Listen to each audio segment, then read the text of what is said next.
तो आज शुरुआत के 50 इंपॉर्टेंट वन लाइन देखना स्टार्ट करते हैं। तो पहला सवाल है आज का, पहला वन लाइनर है। ज़्यादा डिटेल बातें नहीं की जाएंगी यहाँ पर, सिर्फ वन लाइनर पर फोकस किया है हमने। तो पहला सवाल है, खड़ी बाजार कहाँ स्थित है? खड़ी बाजार कहाँ स्थित है? ये रानीखेत में स्थित है। दूसरे सवाल की तरफ बढ़ते हैं। किस पवार शासक ने आधुनिक हरिद्वार की नींव रखी थी? इसका राइट आंसर है मानसा। अगले सवाल की तरफ बढ़ते हैं। मानसा ने किसे स्वर्णिम विजेता की उपाधि दी? अपने सेनापति कालू सिंह भंडारी जी को दी। अगले सवाल की तरफ बढ़ते हैं। अगला वन लाइनर, चौबटिया उद्यान के पहले सुपरिटेंडेंट कौन थे? डब्ल्यू क्रो थे। कब? 1870 में, 1870। अगले फैक्ट की तरफ बढ़ते हैं। राज्य में ढोल सागर के एकमात्र ज्ञाता बताइए। तो इसका राइट आंसर है उत्तम दास जी। अगला पॉइंट देखते हैं। किस शैलचित्र में 14 नर्तकों को यानी डांसर्स को नृत्य करते हुए दर्शाया गया है? तो इसका राइट आंसर है कसार देवी अल्मोड़ा में स्थित है। यहाँ पर हमारे विवेकानंद जी भी आए थे। आप लोग के लिए सवाल है, आपने बताना है कसार देवी में विवेकानंद जी कब आए थे। अगला पॉइंट है, कत्यूरी काल में तपोवन को क्या कहा जाता था? तो इसका राइट आंसर है सुभिक्षपुर कहा गया है। अगला पॉइंट देखते हैं। नशे पर आधारित पुस्तक जिंदगी जरूरी है, यह किन की रचना है? तो ये रचना है हमारे पीताम्बर अवस्थी जी की।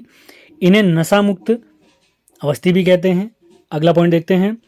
स्वतंत्रता संग्राम में पिथौरागढ़ का योगदान, इस पुस्तक के लेखक है जगत सिंह चौहान जी। अगला सवाल देखते हैं। पुष्कर नाग मेला कहाँ लगता है? तो ये हमारे प्यारे बागेश्वर में लगता है।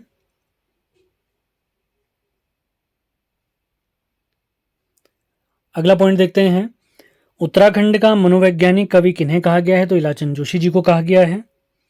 अगला पॉइंट, पिथौरागढ़ स्थित जयंती मंदिर को किस अन्य नाम से जाना गया है? तो इसका राइट आंसर है ध्वज मंदिर। अगला पॉइंट देखते हैं। जागेश्वर धाम मंदिरों का निर्माण किस कत्यूरी राजा ने करवाया? राइट आंसर है शालिवाहन देव। सेशन पसंद आ रहे हैं तो लाइक और शेयर जरूर करना है आपने। अगला पॉइंट देखते हैं। किस पर्वत का प्राचीन नाम कालिंदी पर्वत भी है? तो इसका राइट आंसर है बंदरपूंछ पर्वत। इसी कालिंदी पर्वत से या कलिंद पर्वत से हमारी यमुना नदी निकलती है। इसी वजह से यमुना नदी को हम कलिंद जा भी कहते हैं, यानी कलिंद पर्वत की पुत्री। अगला पॉइंट देखते हैं। स्वतंत्रता के समय टिहरी राज्य प्रजामंडल के अध्यक्ष कौन थे? तो राइट आंसर है परिपूर्णानंद पैन्यूली।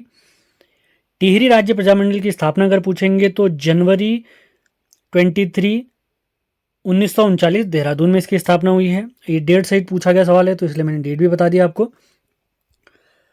अगले पॉइंट की तरफ बढ़ते हैं। किस कुमाऊं कमिश्नर ने कुली काम में या कुली के काम में जेल के कैदियों को लगाया था? तो इसका राइट आंसर है Henry Ramsay, Kumaon commissioner Ramsay, जिसे रामजी साहब भी कहते हैं।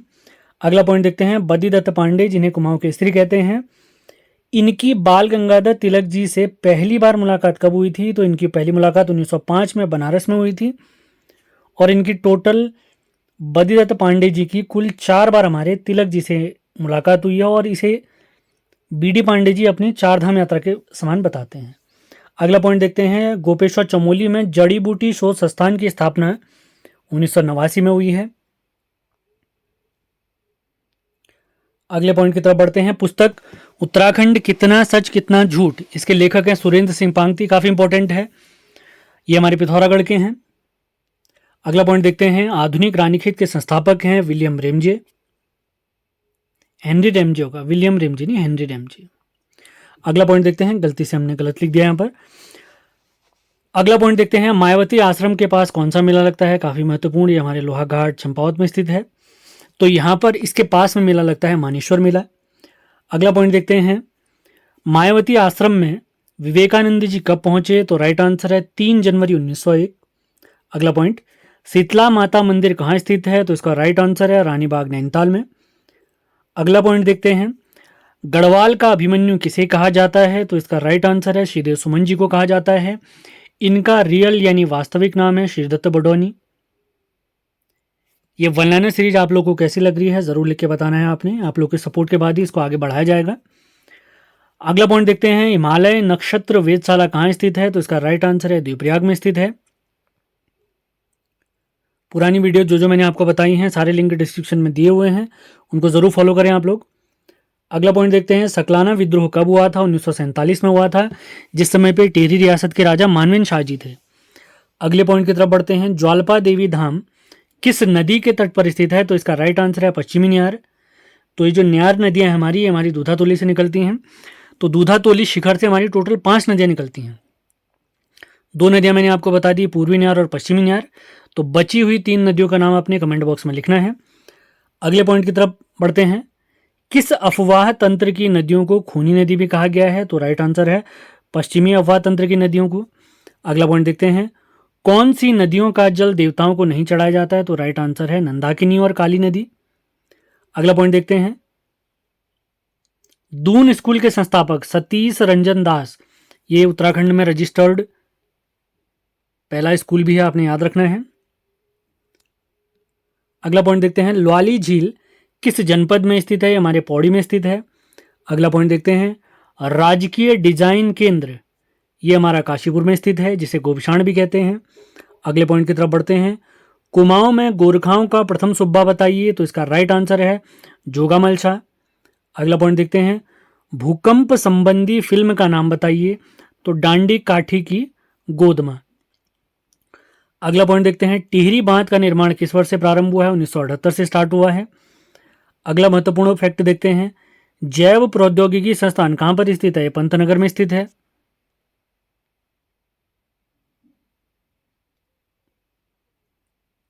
अगला पॉइंट, किस हिमालयी क्षेत्र में वर्षा काल में सर्वाधिक वर्षा होती है? तो बाह्य हिमालय में होती है। सबसे कम अगर पूछेंगे तो महान हिमालय या वृहद हिमालय या बड़ा हिमालय में होती है, जिसे ग्रेटर हिमालय भी कहते हैं।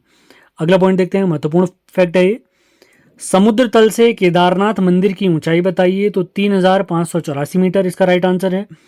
अगला पॉइंट देखते हैं, नंदा देवी राज्यात यात्रा का 10वां पड़ाव बताइए? तो इसका राइट आंसर है नंदकेसरी। ये कांसवां गांव से स्टार्ट होती है, होमकुंड तक जाती है यात्रा।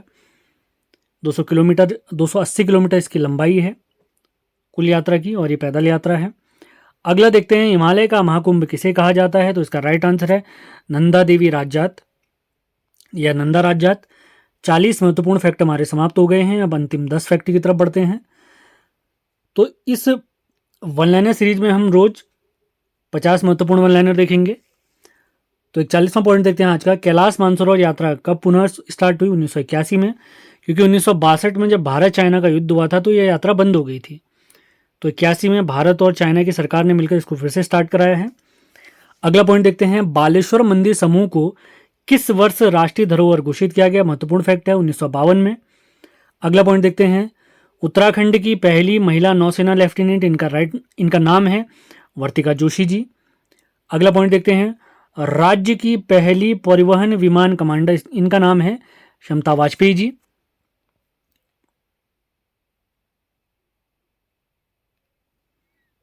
अगला फैक्ट देखते हैं, हरगोविंद पंत जी को जननायक किसने कहा है?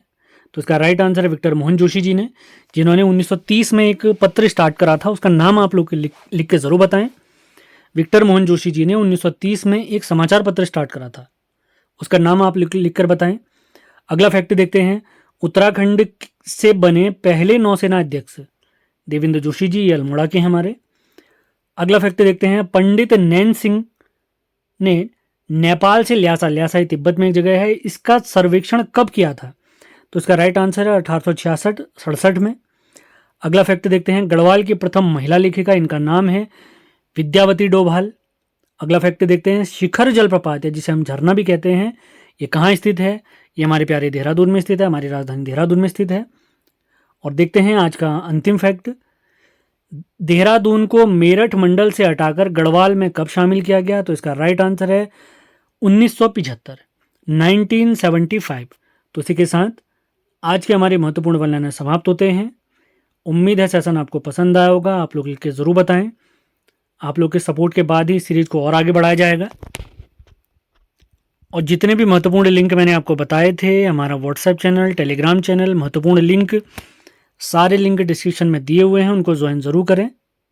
तो मिलते हैं अगले वीडियो में। धन्यवाद।